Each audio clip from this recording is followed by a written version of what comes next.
So the ring come back. The next day he's taking the flight. The next morning. Yeah.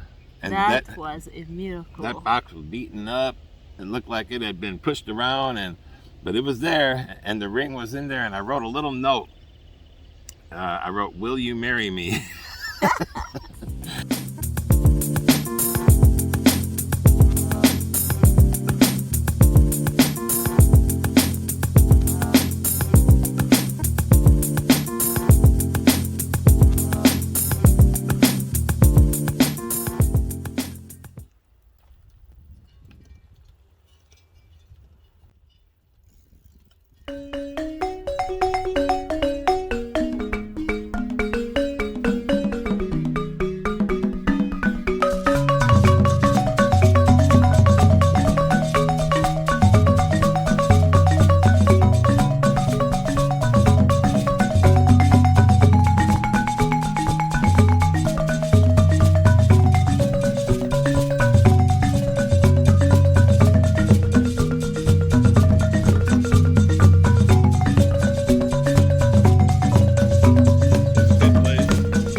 And we are here again, and we got an amazing story to tell you today about the miracle of the engagement ring.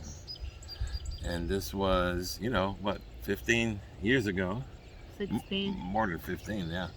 And when we got engaged, and if you watch the first couple videos, you would know. We're talking about how we met.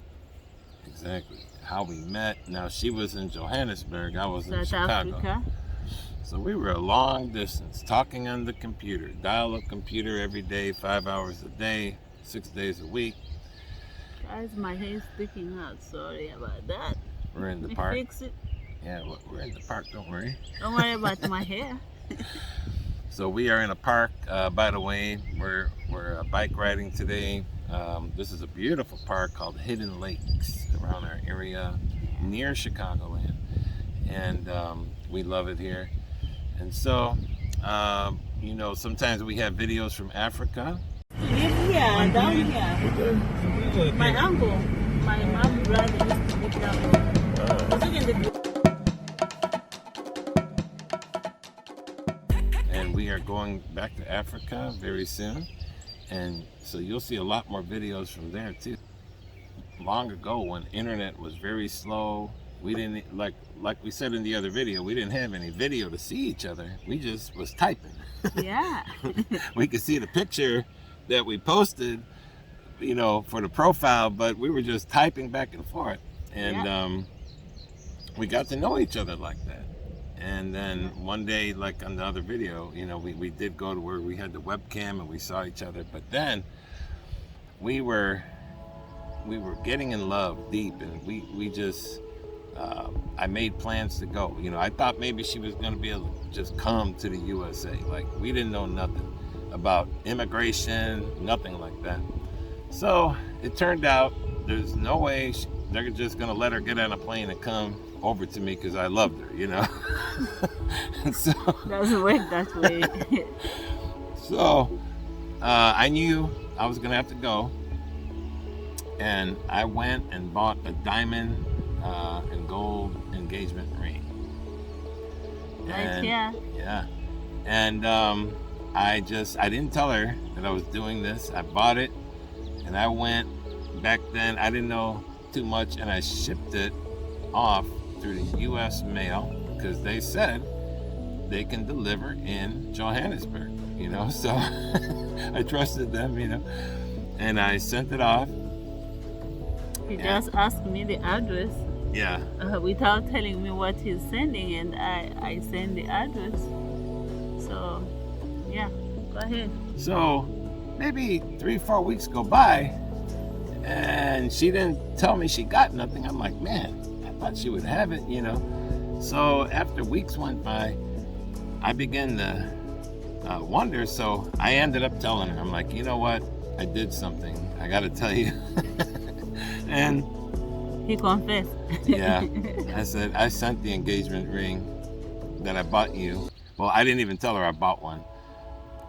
You know, I told her I sent an engagement ring through the mail, and I think you should have got it by now. So I don't know what's going on. I'm really sorry. And so. And I know I said, so I can put it in the finger myself? No. Yeah. See, I wasn't thinking. So she preferred me not to do that when she found out what I did. She didn't prefer that way anyway, that she could just put it on the finger. I wasn't thinking, you know.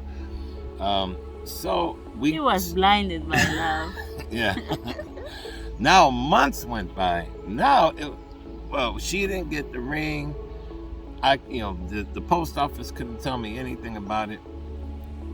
So it's time for me to go over there, which we'll get into another video about some of the interesting things that we went through of traveling there and coming back and everything. That's another video. But it was time for me to go. The next day I had the plane reserved. I had to go. Now I pretty much forgot about the engagement ring by that point, and I don't think I bought another one, a spare one. I don't even think I did that. I probably thought, well, I'll buy one over there or something, you know. So here it is. The next day I gotta travel. I go get the mail out of the box, and guess what's in there in my mailbox? The engagement ring. It come big, guys. Yeah. That next day he have to come to Africa. Look at how God does. That was amazing. So God didn't want me to put that ring on my finger by myself. Yeah. He wanted him alone to do that act himself. So the ring come back.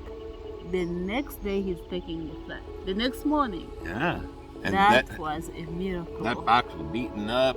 It looked like it had been pushed around, but it was there, and the ring was in there, and I wrote a little note. I wrote, "Will you marry me?" And so I brought it all on the plane, and so he's coming, and that morning now was time for me to tell the family member I have around me that I have been talking to this gentleman. He's coming from America. I need you guys to, support me and welcome him. And boy, that night I faced so many questions. They thought I was crazy, and they asked me, how much did you know this person? I was like, I know him. How much you love him? I'm like, I love him. They were like, you crazy? Somebody in the internet? Yeah. Did you ever see him? I said, I saw him in webcam. So, and at the time, my former pastor wife, she said, what if he's coming in the wheelchair? What will you do? I said, I already say yes. If he's coming in a wheelchair, I have to take it. So then they thought that this is crazy. But look at today, the internet thing become more normal. Mm-hmm. Become like, everybody can just, people have no time to go look for wife or to go look for the woman, the husband. So today is normal, but back then, I was crazy. I was called all names. Then, we told ourselves, when we meet, we are not going to kiss. We just hold up until... Now, did we say that? Yeah, we did talk about that. Okay. Until we get married. So,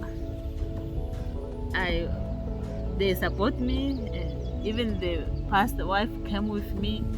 So you had the pastor's wife, her son. You had about at least 6 other people. 6 people. We all come to the airport. My cousin. We even have a drive already because you rent the car. We have the rental car waiting for. So I told you, be looking out.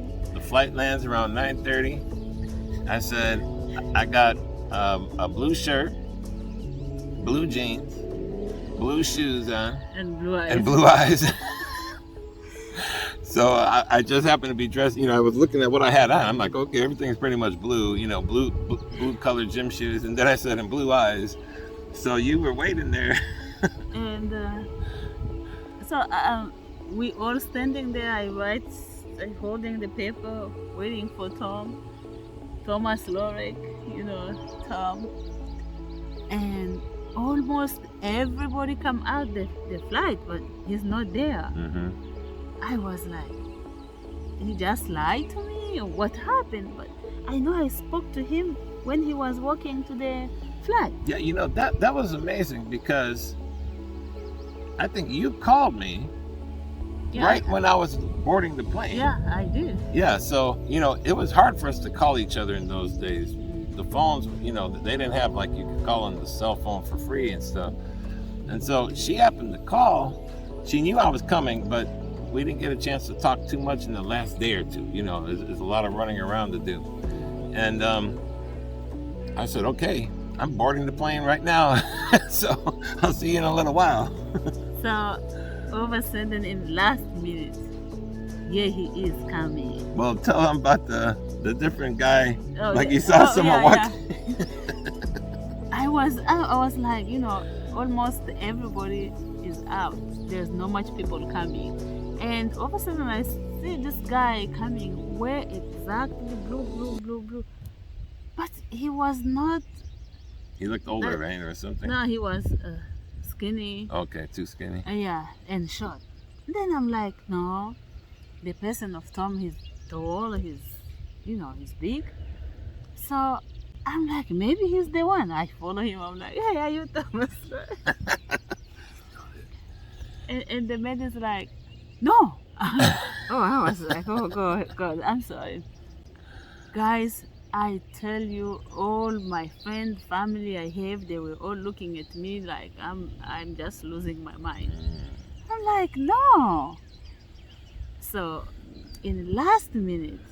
Now, waiting, you guys are waiting, but then, if I'm right, around you was many more people, probably about 30 more people. Yeah, there was other people waiting for people. For okay, people, so it was like waiting, there was like a fence or something, and people would come, and everyone's waiting for someone. Yeah, and then, South Africa, it have this problem of, since apartheid, between black and white, there's no much connection, I don't know what 15 years say. ago, Yeah. it was Still, more, and I didn't know that. I had no clue. It was more like black stay black and white stay white. Yeah. And here, there's white guy coming up, and when we saw each other, we... Well, now I'm coming. I clearly see her with a group of people, and she had my name, and I saw her hand my name to someone else, and she saw me, and then she begins to come forward in, past the fence to meet me halfway. I tell you, we break the rules. The joy, it seems like we have been married and know each other for a long time now. We were separated. You got to remember, 7 months of talking, Stuff 5 like hours that. a day. And I saw him coming. I just ran, and then the funny thing was, all surrounding are white people, and they just see us hugging each other, grab and kiss, grab each other and kiss. People were like, "What happened?"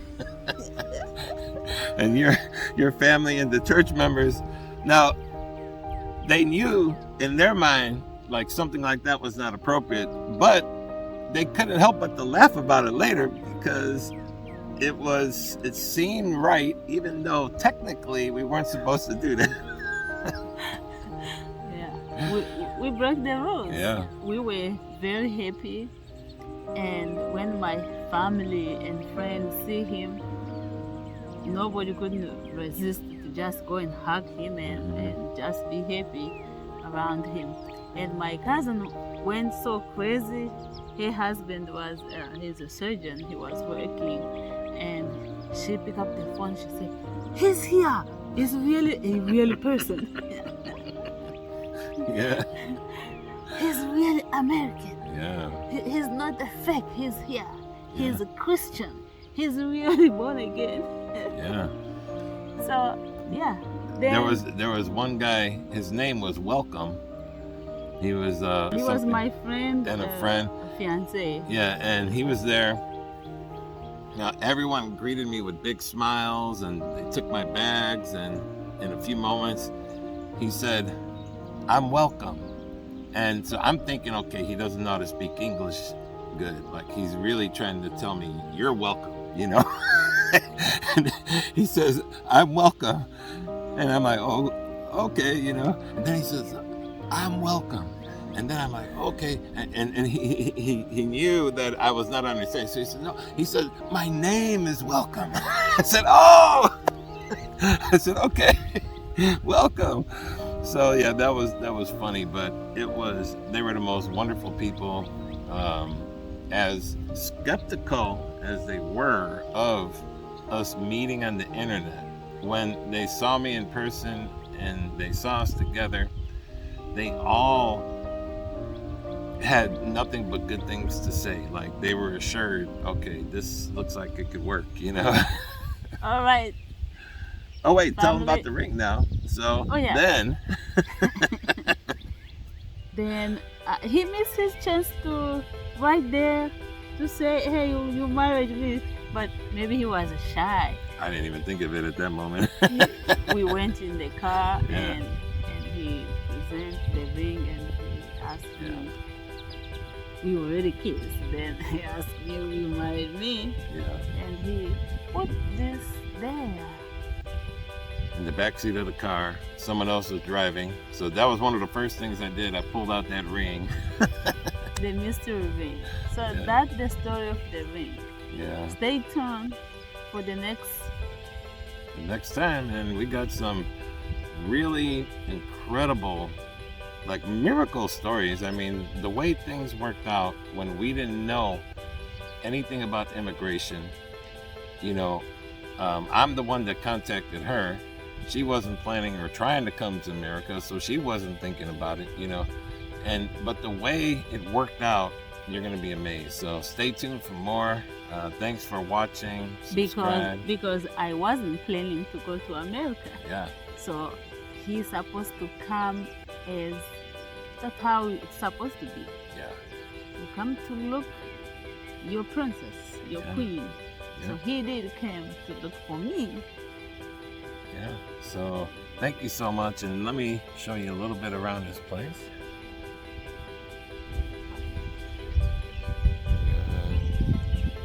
It's called Hidden Lakes.